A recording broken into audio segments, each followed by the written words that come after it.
द्वितीय पीयूसी छात्राओं को नमस्कार।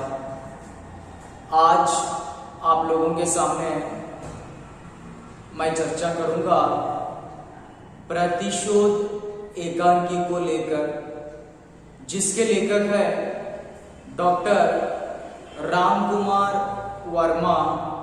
प्रतिशोध का अर्थ होता है बदला लेना।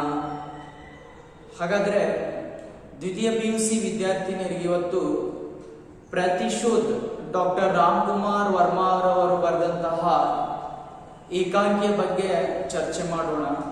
ಹಾಗಾದ್ರೆ ಪ್ರತಿಶೋಧ ಅಂದ್ರೆ ಏನು? ಪ್ರತಿಶೋಧ ಅಂದ್ರೆ ಸೇಡನ್ನ ತೀರಿಸಿಕೊಳ್ಳುವಂಥದ್ದು, रिवेंज को ले लेना। तो यहाँ पर डॉक्टर रामकुमार वर्मा एक संस्कृत के महाकवि भारवी की कथा या भारवी के जीवन चरित्र को लेकर चर्चा करते हैं। ಹಾಗಾದ್ರೆ ಇಲ್ಲಿ ಏನ್ ಮಾಡ್ತಾ ಇದ್ದಾರಪ್ಪ ಅಂತಂದ್ರೆ ಡಾಕ್ಟರ್ ರಾಮಕುಮಾರ್ ವರ್ಮಾರವರು ಸಂಸ್ಕೃತದ ಮಹಾಕವಿಯಾದಂತಹ ಭಾರವಿಯ ಜೀವನ ಬಗ್ಗೆ ಚರ್ಚೆಯನ್ನ ಮಾಡ್ತಾ ಇದ್ದಾರೆ। तो देखिए उनका परिचय क्या है। बहुमुखी प्रतिभा के धनी डॉक्टर रामकुमार वर्मा, इनका जो जन्म है 1905 में, मृत्यु 1990 में। आधुनिक हिंदी साहित्य के महत्वपूर्ण कवि, नाटककार और इतिहासकार के रूप में प्रसिद्ध है। हागाದ್ರೆ ಡಾಕ್ಟರ್ ರಾಮಕುಮಾರ್ ವರ್ಮಾ ಆಧುನಿಕ ಸಾಹಿತ್ಯಕ್ಕೆ ತನ್ನದೇ ಆದಂತಹ ಕೊಡುಗೆಯನ್ನು ನೀಡಿದ್ದಾರೆ। ಕವಿನೂ ಹೌದು, ನಾಟಕಕಾರ, ಇತಿಹಾಸಕಾರದ ರೂಪದಲ್ಲಿ ಪ್ರಸಿದ್ಧಿಯನ್ನ ಪಡೆದಿದ್ದಾರೆ। 1905 ರಿಂದ 1990 ಇವರ ಜೀವಿತಾವಧಿ। आप प्रयाग विश्वविद्यालय में हिंदी प्राध्यापक तथा विभागाध्यक्ष रहे। प्रयाग ವಿಶ್ವವಿದ್ಯಾಲಯದಲ್ಲಿ ಹಿಂದಿ ಪ್ರಾಧ್ಯಾಪಕರಾಗಿ ತದನಂತರ ವಿಭಾಗದ ಅಧ್ಯಕ್ಷರಾಗಿ ಸಹಿತ ಇವರು ಸೇವೆಯನ್ನ ಸಲ್ಲಿಸಿದ್ದಾರೆ। आपके व्यक्तित्व और कृतित्व में विद्वत्ता और सृजनात्मकता का अनोखा संगम दर्शनीय है। तो देखिए इनके जो व्यक्तित्व है या इनकी कृतियों में हम लोग क्या देखते हैं, इनकी जो पांडित्य या इनकी जो सृजनात्मकता है सारे और यहाँ पर दिखाई देती है। ಹಾಗಾದ್ರೆ ಇವರ ರಚನೆಗಳಲ್ಲಿ ಇವರ ವ್ಯಕ್ತಿತ್ವ, ಕೃತಿತ್ವ, ತದನಂತರ ಆ ಪಾಂಡಿತ್ಯವನ್ನ ಯಾವ ರೀತಿಯಾಗಿ ಹೊಂದಿದ್ರು ಅನ್ನುವಂಥದ್ದನ್ನ ಕಂಡು ಬರ್ತಾ ಇದೆ। हिंदी एकांकी को नवीन और महत्वपूर्ण आयाम प्रदान करने वालों में डॉक्टर राम कुमार वर्मा का नाम विशेष उल्लेखनीय है। आपने ऐतिहासिक, राजनीतिक, सामाजिक, साहित्यिक, वैज्ञानिक तथा व्यंग्य विनोद से संबंधित विविध प्रकार के एकांकियों की रचना सफलतापूर्वक की है। तो डॉक्टर रामकुमार वर्मा ऐतिहासिक, राजनीतिक, सामाजिक, साहित्यिक या वैज्ञानिक तौर पर अनेक प्रकार के एकांकियों की रचना भी की है। ಹಾಗಾದ್ರೆ ಡಾಕ್ಟರ್ ರಾಮಕುಮಾರ್ ವರ್ಮಾರವರು ಏನ್ ಮಾಡಿದಾರೆಪ್ಪ ಅಂತಂದ್ರೆ ಐತಿಹಾಸಿಕ, ರಾಜನೀತಿಕ, ಸಾಮಾಜಿಕ, ಸಾಹಿತ್ಯಿಕ, ತದನಂತರ ವೈಜ್ಞಾನಿಕ, ವ್ಯಂಗ್ಯ ವಿನೋದವನ್ನ ಸಹಿತ ಎಲ್ಲ ಪ್ರಕಾರದ ಕೊಡುಗೆಯನ್ನ ನೀಡಿದ್ದಾರೆ, एकांकीಗಳನ್ನ ಮಾಡಿದ್ದಾರೆ। तो इनकी रचनाएं जो है चारुमित्रा, ऋतुराज, रेशमी टाई, दीपदान, रिमझिम, पृथ्वीराज की आंखें, ध्रुवतारा, सप्तकिरण आदि उल्ಲೇಖನ ಇವೆಲ್ಲವೂ ಸಹಿತ ಇವರ ಕೃತಿಗಳಾಗಿದ್ದಾವೆ, ರಚನೆಗಳಾಗಿದ್ದಾವೆ। डॉक्टर वर्मा नागरी काव्य पुरस्कार, देव पुरस्कार, उत्तर प्रदेश शासन पुरस्कार एवं भारत भारती पुरस्कार से सम्मानित हैं। आपकी साहित्य साधना के लिए भारत सरकार ने पद्म भूषण से अलंकृत किया है। तो इनको बहुत सारे पुरस्कार मिल चुके हैं। देव पुरस्कार, भारत भारती पुरस्कार या पद्म भूषण इवेಲ್ಲ ಪ್ರಶಸ್ತಿಗಳು ಸಹಿತ ಅವರಿಗೆ ಲಭಿಸಿದಾವೆ. आपके एकांकी अभिनय है एवं रंग संकेतों में अभिनय संबंधी पर्याप्त सूचनाएं देते हैं. तो इनकी एकांकी को हम लोग देख लेते हैं. अभिनय एवं रंग संकेतों में जो अभिनय संबंधी यहाँ पर सूचनाएं भी मिलती है, यानी नाटक तौर पर, एकांकी तौर पर. ಹಾಗಾದ್ರೆ ಏಕಾಂಕಿ ಅಭಿನಯ ಪಾತ್ರದ ಮುಖಾಂತರ ಹೇಳಲಿಕ್ಕೆ ಪ್ರಯತ್ನವನ್ನ ಮಾಡಿದ್ದಾರೆ. ಎಲ್ಲ ರೀತಿಯ ಸೂಚನೆಗಳು ಸಹಿತ ಇಲ್ಲಿ ಸಿಗ್ತಾ ಇದ್ದಾವೆ. आपने वातावरण, देश काल, परिस्थिति एवं पात्रों के व्यक्तित्व का पर्याप्त ध्यान रखते हुए उपयुक्त संवाद योजना एवं भाषा शैली का प्रयोग किया. हम लोग देखते हैं जब एक कहानी, एकांकी की रचना होती रहती है तो उसके जो तत्वों को हम लोग देख लेते हैं. ताव, वस्तु या कथोपकथन, पात्र परिचय, भाषा शैली, वातावरण, उद्देश, ऐसे जो सारे तत्वों को लेकर चर्चा करते हैं डॉक्टर रामकुमार वर्मा और सरल भाषा का प्रयोग करते हैं. ಹಾಗಾದ್ರೆ ಏನು ಆ ಕಥೆಯ ತತ್ವಗಳಿದ್ದಾವೆ, ಏಕಾಂಕಿಯ ತತ್ವಗಳಿದ್ದಾವೆ, ಕಥಾ, ವಸ್ತು, ಕಥೋಪಕಥನ್, ಪಾತ್ರ ಪರಿಚಯ, ಭಾಷಾ ಶೈಲಿ, ವಾತಾವರಣ, ಉದ್ದೇಶ ಇರ್ಬೋದು, ಅವೆಲ್ಲವನ್ನ ಏನ್ ಮಾಡ್ತಾ ಇದ್ದಾರೆ ಅಂತಂದ್ರೆ ಸಂವಾದವನ್ನ ಮಾಡ್ತಾ ಇದ್ದಾರೆ. ತದನಂತರ ಆ ತತ್ವಗಳ ಮುಖಾಂತರ ಕಥೆಯನ್ನ ಚರ್ಚೆ ಮಾಡ್ತಾ ಇದ್ದಾರೆ. सामाजिक समस्याओं से प्रभावित एकांकियों की भाषा दैनिक बोलचाल की भाषा के निकट है और पौराणिक एकांकियों की भाषा सांस्कृतिक चेतना से ओतप्रोत होने के कारण तस्तम प्रदान है. तो देखिए जो पौराणिक एकांकियों में संस्कृत का प्रयोग किया है और उसी के साथ साथ सामाजिक समस्याओं को सामने लाने की कोशिश करते हैं और वहां पर बोलचाल की भाषा का प्रयोग हुआ है. हाಗಾದ್ರೆ ಏನು ಪೌರಾಣಿಕ ಏಕಾಂಕಿಗಳನ್ನ ಬರೆದಿದ್ದಾರೆ, ಅಲ್ಲಿ ಸಂಸ್ಕೃತ ಭಾಷೆಯ ಪ್ರಯೋಗ ಮಾಡ್ತಾ ಇದ್ದಾರೆ. ತದನಂತರ ಈ ಸಾಮಾಜಿಕ ಸಮಸ್ಯೆಗಳಿರುವಂತಹ ಏಕಾಂಕಿಗಳಲ್ಲಿ ಈ ಬೋಲ್ಚಾಲ್ ಕಿ ಭಾಷಾ, ಸರಳ ಭಾಷೆಯ ಪ್ರಯೋಗವನ್ನ ಸಹಿತ ಇವರು ಮಾಡಿದ್ದಾರೆ. डॉक्टर रामकुमार वर्मा की प्रसिद्ध सांस्कृतिक एकांकी है प्रतिशोध. इसका कथानक संस्कृत के महाकवि भारवी के जीवन से संबंधित है. तो डॉक्टर रामकुमार वर्मा की जो प्रसिद्ध एकांकी है प्रतिशोध, इसका जो कथानक है, इसका प्रमुख नायक है महाकवि भारवी है, संस्कृत का महाकवि है, उसके जीवन को लेकर यहाँ पर चर्चा करते हैं. हागाದ್ರೆ ಡಾಕ್ಟರ್ ರಾಮ್ಕುಮಾರ್ ವರ್ಮಾರವರು ಬರೆದಂತಹ ಈ ಪ್ರಸಿದ್ಧ ಸಾಂಸ್ಕೃತಿಕ ಏಕಾಂಕಿ ಪ್ರತಿಶೋಧ ಆಗಿದೆ. ಇದರ ಕಥೆಯನ್ನ ಸಂಸ್ಕೃತದ ಮಹಾಕವಿ ಭಾರ್ವಿಯ ಜೀವನದಿಂದ, ಅಂದ್ರೆ ಅವನ ಜೀವನ ಯಾವ ರೀತಿಯಾಗಿತ್ತು, ತದನಂತರ ಯಾವ ರೀತಿಯಾಗಿ ಅವನು ಮಹಾಕವಿ ಆಗ್ತಾನೆ ಅನ್ನುವಂಥದ್ದನ್ನ ಈ ಏಕಾಂಕಿಯಲ್ಲಿ ಚರ್ಚೆಯನ್ನ ಮಾಡಿದ್ದಾರೆ. ಭಾರ್ವಿ की मां सुशीला बेटे के घर न लौटने के कारण दुखी है. भारवी के पिता श्रीधर अपनी पत्नी सुशीला को समझाने का भरसक प्रयास करते हैं, परंतु सुशीला का मन भारवी के मोह से मुक्त नहीं हो पाता है. आखिर वह मां जो ठहरी. तो क्या हो जाता है यहां पर डॉक्टर रामकुमार वर्मा का कहना है, भारवी जब 2 दिन से अपने घर में गायब था या न लौटा था तो उसी समय उसकी जो मां थी सुशीला बहुत बेचैन हो जाती है, यानी बेटा अभी तक घर नहीं आया है. लेकिन एक तरफ क्या हो जाती है, मां चिंता में पड़ गई है, दूसरी तरफ ये जो भारवी के पिता थे श्रीधर, वह अपने पत्नी को समझाने का प्रयास करते हैं, कोशिश करते हैं, लेकिन सुशीला का मन नहीं मानता है क्योंकि बेटा था, पुत्र था, जन्म दिया था, इसलिए उसके मोह से वह मुक्त नहीं हो रही थी. तो आखिर वह मां थी. इसीलिए इसी कथा को लेकर यहाँ पर चर्चा करते हैं. ಹಾಗಾದ್ರೆ ಏನಿದೆ ಕಥೆಯಲ್ಲಿ, ಯಾವ ವಿಷಯ ಇದೆ ಅಥವಾ ಯಾವ ಸಾರ ಇದೆಪ್ಪ ಅಂತಂದ್ರೆ, ಆ ಸಂಸ್ಕೃತದ ಮಹಾಕವಿ ಭಾರ್ವಿ ಇನ್ನೂ ಸಹಿತ 2 ದಿನಗಳಾಯ್ತು ಮನೆಗೆ ವಾಪಸ್ ಮರಳೇ ಇಲ್ಲ, ಬಂದಿಲ್ಲ. ಆಗ ಏನಾಗ್ತಾ ಇದೆಪ್ಪ ಅಂತಂದ್ರೆ, ಮನೆಗೆ ಬಂದಿಲ್ಲ ಅಂತಂದ್ರೆ ಆ ತಾಯಿ ಸುಶೀಲಾ ಬಹಳಷ್ಟು ಚಿಂತಾಜನಕವಾಗಿದ್ದಾಳೆ. ಆದರೆ ಅವರ ತಂದೆ ಶ್ರೀಧರ್ ಏನ್ ಮಾಡ್ತಾ ಇದ್ದಾನಪ್ಪ ಅಂತಂದ್ರೆ ತನ್ನ ಹೆಂಡತಿಯನ್ನ ತಿಳಿಸ್ಲಿಕ್ಕೆ ಬಹಳಷ್ಟು ಪ್ರಯತ್ನವನ್ನ ಮಾಡ್ತಾ ಇದ್ದಾನೆ. ಆದರೆ ತಾಯಿ ತನ್ನ ಜನ್ಮ ಕೊಟ್ಟಂತಹ ಮಗ ಇನ್ನೂ ಬಂದಿಲ್ಲ ಅಂತಂದು ಬಹಳಷ್ಟು ಅಶಾಂತಿಯಲ್ಲಿದ್ದಾಳೆ. ಇದೇ ಕಥೆಯನ್ನ ಇಲ್ಲಿ ಏನ್ ಮಾಡ್ತಾ ಇದ್ದಾರೆ, ಚರ್ಚೆ ಮಾಡ್ತಾ ಇದ್ದಾರೆ.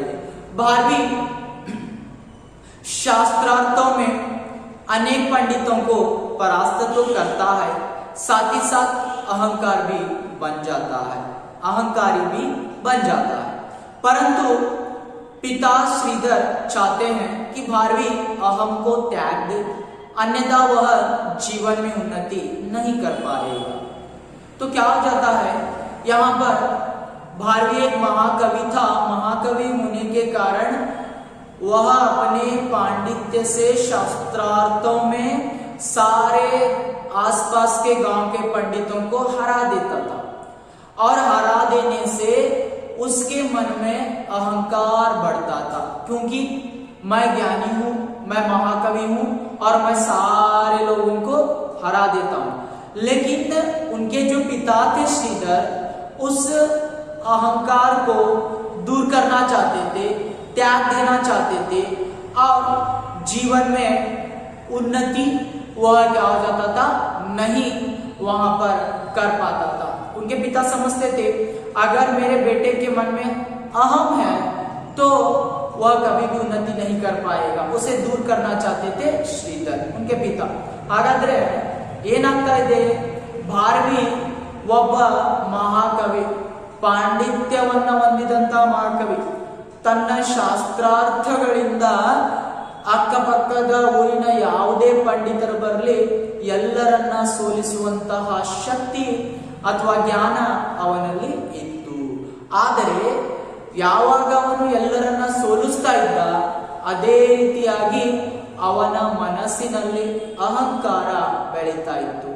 ಆದರೆ ಅವರ ತಂದೆಗೆ ಗೊತ್ತಾಗುತ್ತೆ, ಓ ನನ್ನ ಮಗನ ಒಂದು ಮನಸ್ಸಿನಲ್ಲಿ ಅಹಂಕಾರ ಬೆಳೀತಾ ಇದೆ, ಆ ಅಹಂಕಾರವನ್ನ ದೂರ ಮಾಡಲಿಕ್ಕೆ ಏನ್ ಮಾಡ್ತಾರೆ, ಪ್ರಯತ್ನವನ್ನ ಮಾಡ್ತಾರೆ.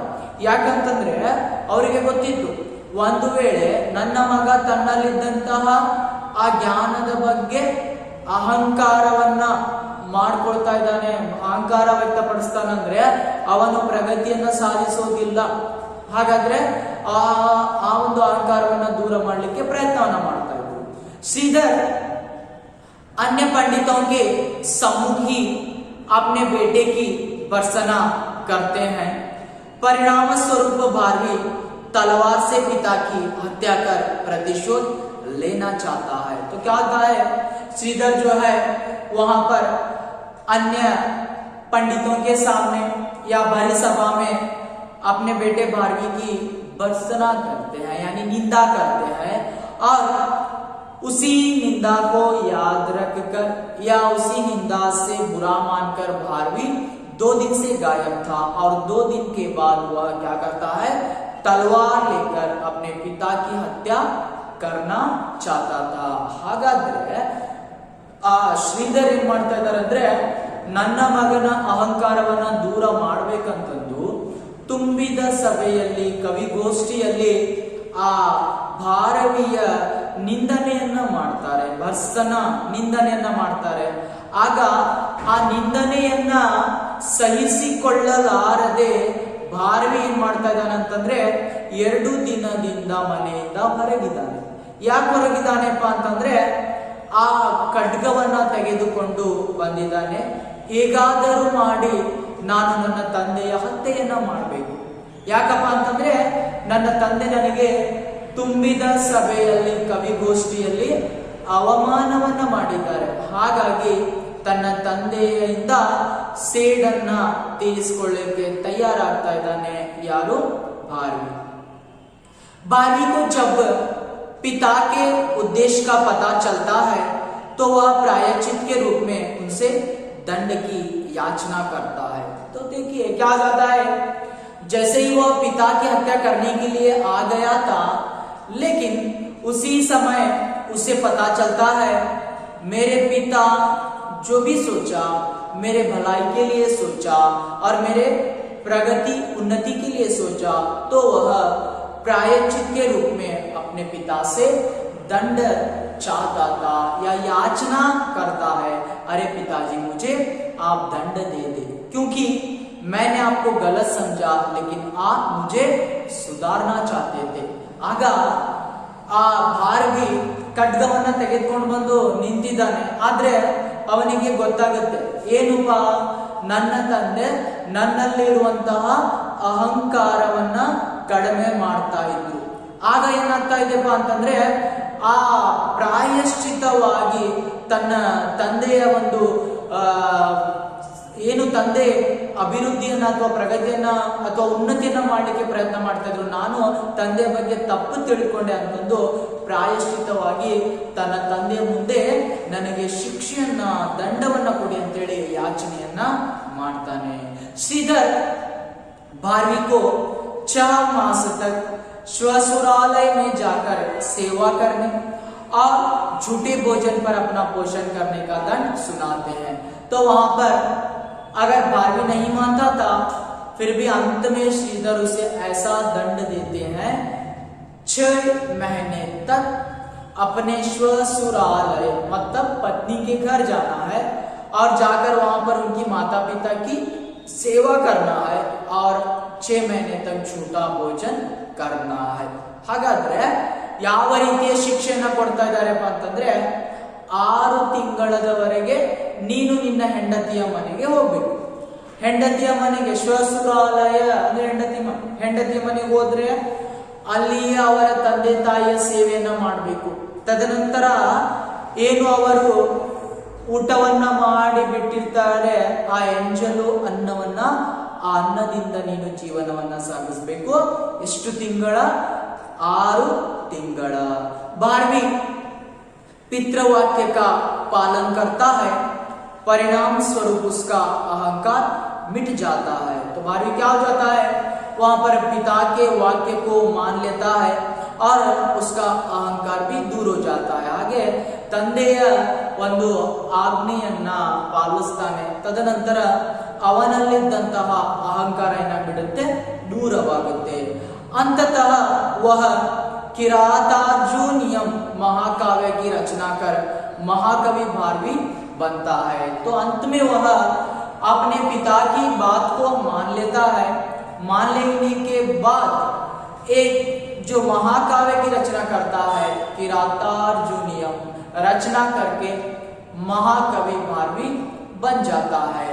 ಹಾಗಾದ್ರೆ ಏನ್ ಮಾಡ್ತಾ ಇದ್ದಾನಪ್ಪ ಅಂತಂದ್ರೆ, ಮುಂದೆ ಆ ಭಾರ್ವಿ ತನ್ನ ತಪ್ಪನ್ನ ಒಪ್ಪಿಕೊಂಡು ತನ್ನಲ್ಲಿದ್ದಂತಹ ಅಹಂಕಾರವನ್ನ ದೂರ ಮಾಡಿಕೊಂಡು ಕೊನೆಯಲ್ಲಿ ಕಿರಾತಾರ್ಜುನಿಯಂ ಎಂಬ ಮಹಾಕಾವ್ಯವನ್ನ ರಚನೆ ಮಾಡಿ ಮಹಾಕವಿ, ಸಂಸ್ಕೃತದ ಮಹಾಕವಿ ಆಗ್ತಾ ಇದ್ದಾನೆ भारवी.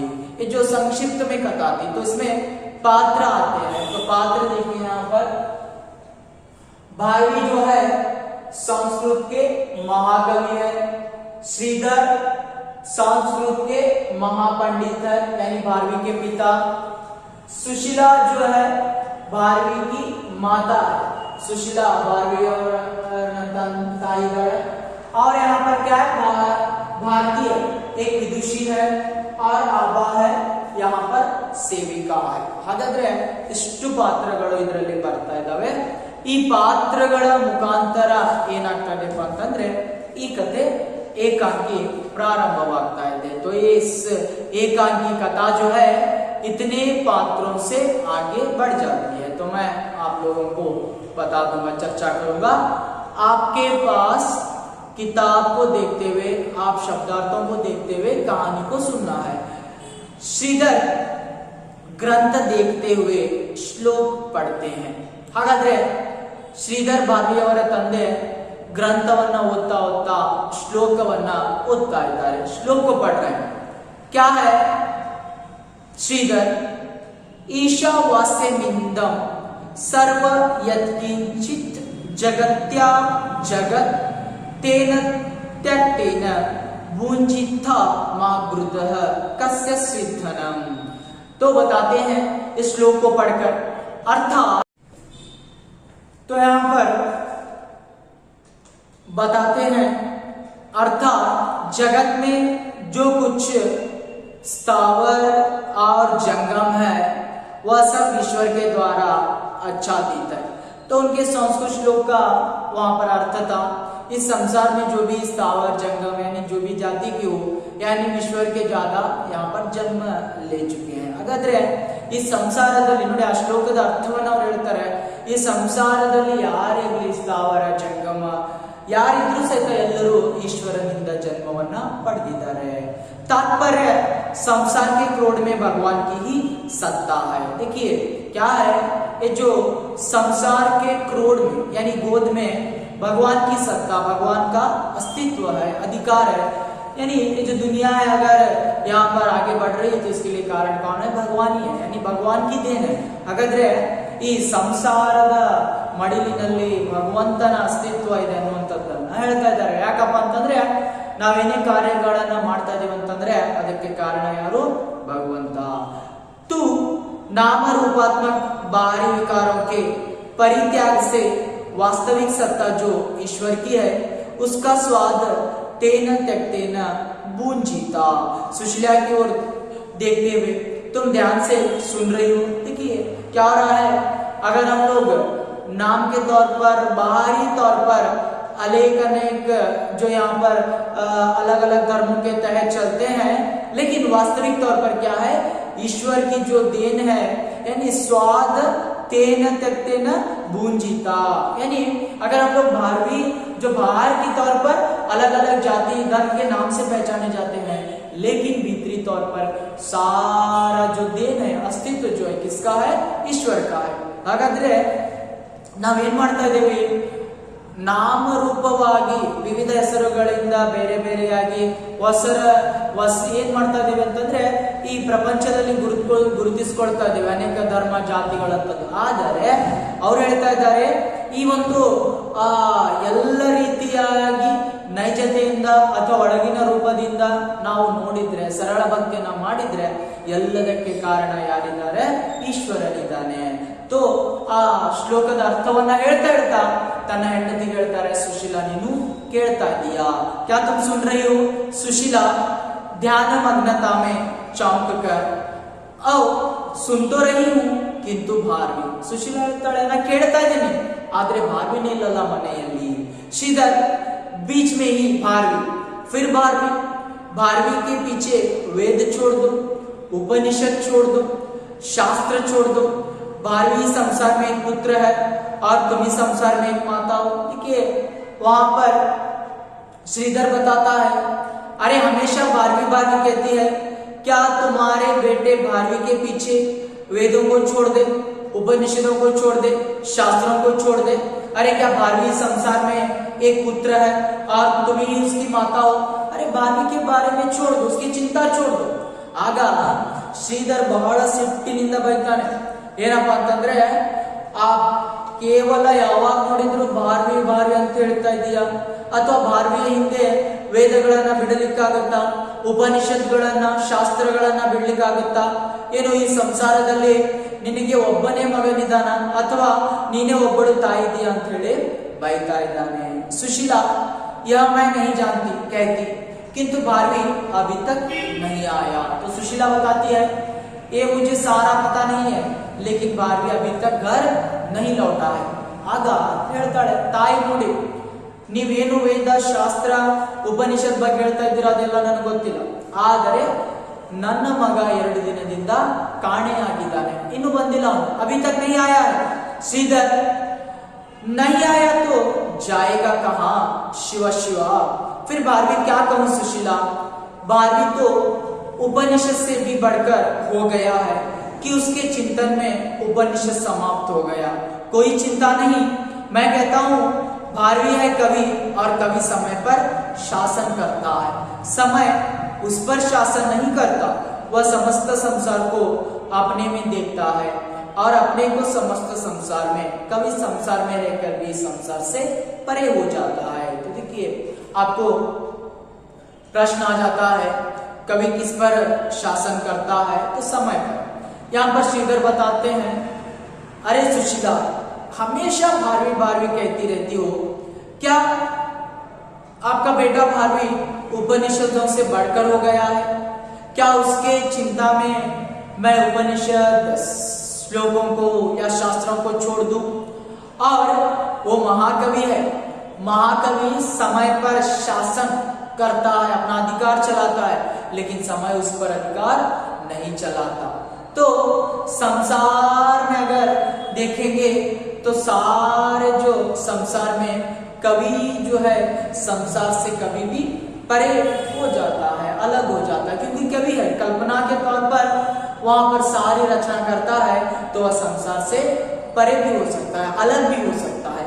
ಆಗ ಶ್ರೀಧರ್ ಹೇಳ್ತಾ ಇದ್ದಾನೆ, ನೋಡು ನೀನು ಯಾವಾಗಲೂ ಭಾರವಿ ಭಾರವಿ ಅಂತೇಳಿ ಚಿಂತೆಯನ್ನ ಮಾಡ್ತಾ ಇರ್ತೀಯ, ಹಾಗಾದ್ರೆ ನಿನ್ನ ಭಾರವಿಯ ಹಿಂದೆ ಉಪನಿಷತ್ಗಳನ್ನ, ಶ್ಲೋಕಗಳನ್ನ, ಶಾಸ್ತ್ರಗಳನ್ನ ಬಿಡಲಿಕ್ಕೆ ಸಾಧ್ಯನೇ ಇಲ್ಲ.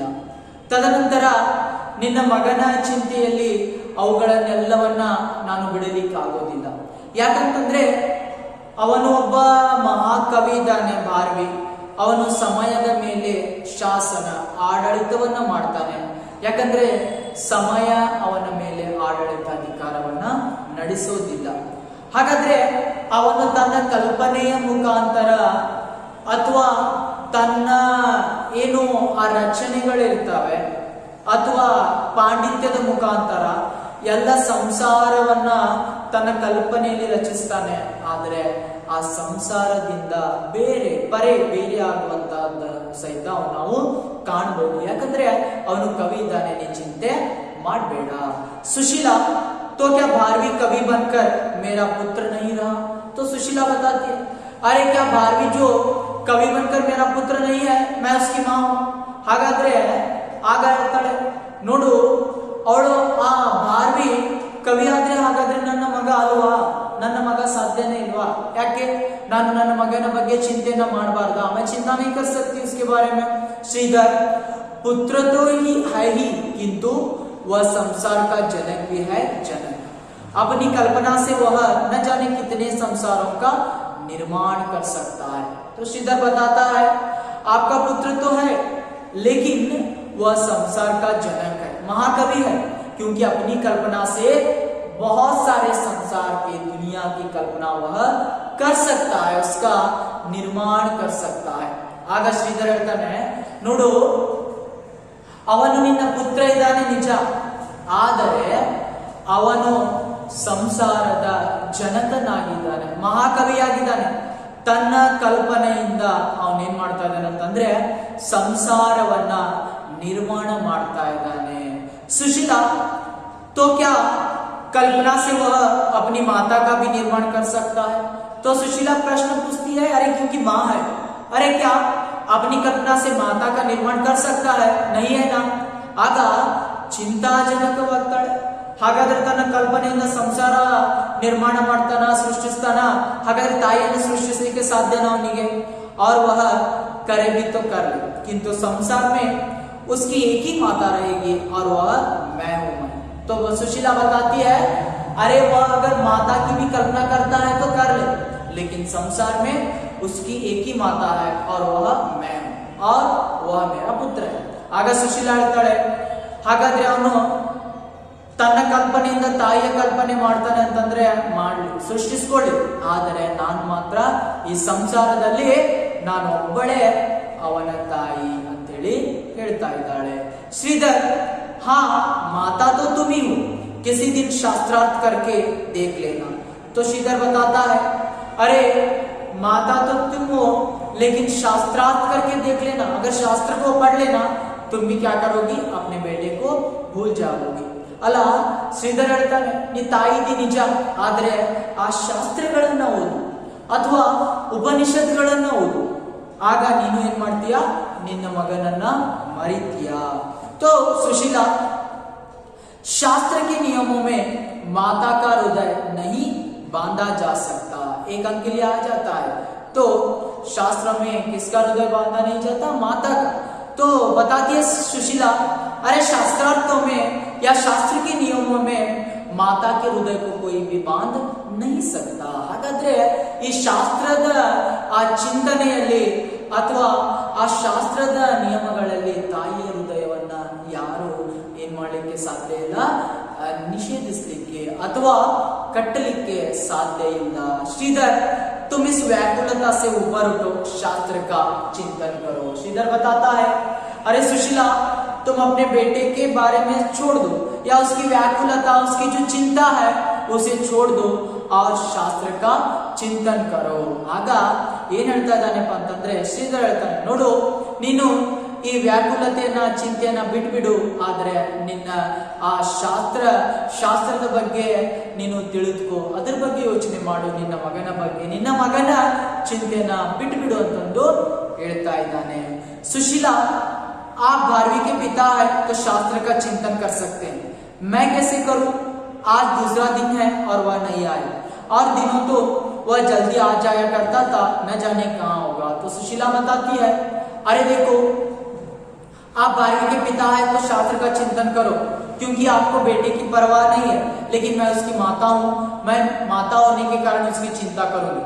आज दूसरा दिन है, वह अभी नहीं आया है, तो मुझे क्या हो रहा है, चिंता हो रही है. ಆಗ ಸುಶೀಲಾ ಹೇಳ್ತಾಳೆ, ನೋಡಿ ನೀವು 12ವಿಯವರ ತಂದೆ ಇದ್ದೀರಾ, ನೀವು ಶಾಸ್ತ್ರ ಚಿಂತನೆಯನ್ನೇ ಮಾಡಿ, ಯಾಕಂದ್ರೆ ನಿಮಗೆ ಮಗನ ಬಗ್ಗೆ ಕಾಳಜಿ ಇಲ್ಲ, ಆದ್ರೆ ನಾನು ತಾಯಿ, ನನಗೆ ನನ್ನ ಮಗನ ಬಗ್ಗೆ ಚಿಂತೆ ಇದೆ. ಇವತ್ತು 2ನೇ ದಿನ ಅವನು ಬಂದಿಲ್ಲ ಅನ್ನುವಂತಹ ಮಾತನ್ನ ಹೇಳ್ತಾ ಇದ್ದಾಳೆ ಸುಶೀಲಾ. ಈ ರೀತಿಯಾಗಿ 12वीं ಬರಲಾದ ಕಾರಣ ಇಬ್ಬರು ಚರ್ಚೆಯನ್ನ ಮಾಡ್ತಾ ಇದ್ದಾರೆ. तो आगे की कथा जो है मैं अगली कक्षा में चर्चा करूंगा.